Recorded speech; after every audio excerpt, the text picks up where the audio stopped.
Bonjour Benov, je n'ai pas le livre de biologie en français, alors je vais utiliser le livre en anglais et s'il vous plaît, suivez-moi à la page 56 et 57.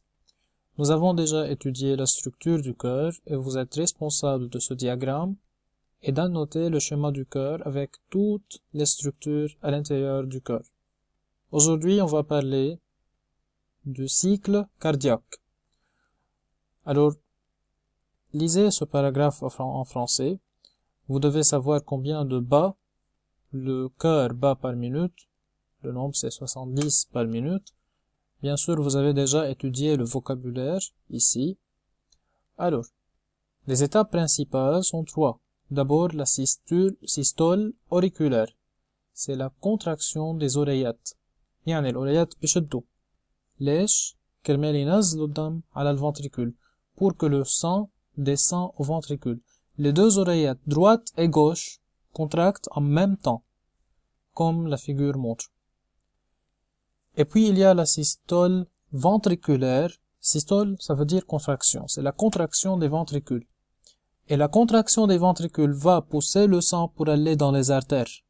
يعني l'artère aorte et les artères pulmonaires.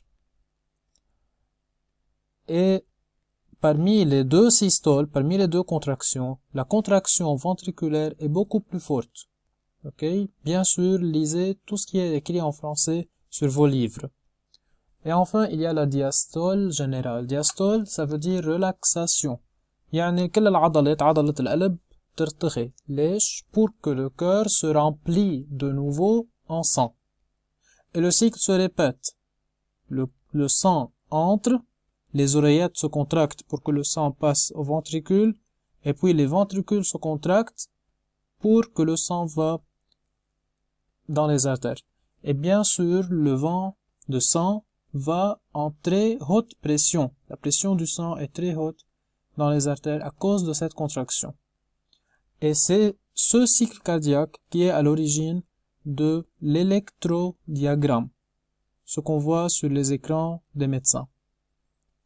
S'il vous plaît, lisez bien cette activité et essayez de répondre aux questions à la page 57. Merci.